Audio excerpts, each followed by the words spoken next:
আমাদের দাবি হলো দুটা। একটা হচ্ছে ভাষণ ট্যাগ, বস্তিবাসীর পুনর্বাসন আলহাজ আব্দুল রহিমের দেওয়া হোক, আমরা সকল বস্তি ভালো থাকবো। আরেকটা দাবি হলো কলমিলতা মার্কেট শহীদ পরিবারের এই ক্ষতিপূরণ দেওয়া হোক।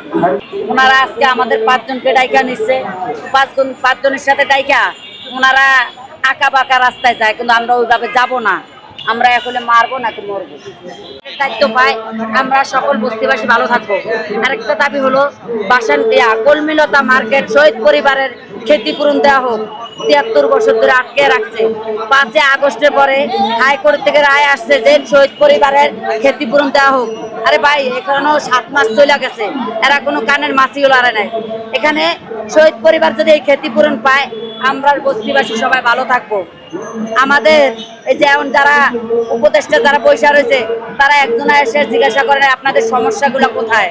তা আমরা বস্তিবাসী আলহাজ আব্দুল রহিমেরই পূর্বে তো পাই, এখনো সামনে পাই, আমরা ওনাকে চাই না ভাই। আজকে আমরা ভূমি মন্ত্রণালয় টিসিও বাসভবন ঘেরাও দেওয়ার কথা, ওনারা আজকে আমাদের 5 জনকে ডাইকা নিচ্ছে, 5 জনের সাথে ডাইকা ওনারা আঁকা বাঁকা রাস্তায় যায়, কিন্তু আমরা ওইভাবে যাব না। আলহাজ আব্দুল রহিম যদি মানে আমরা মানবো না। আমরা আমাদের দাবি রাজপথে থেকে বুঝা নেব।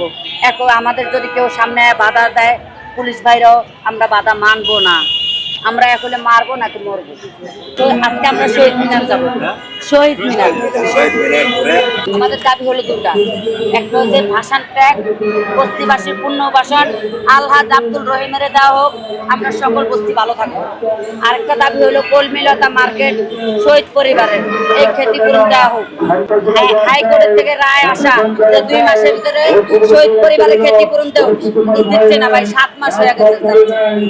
এই ক্ষতিপূরণটা দিলেও আমরা সকল বস্তিবাসী ভালো থাকবো।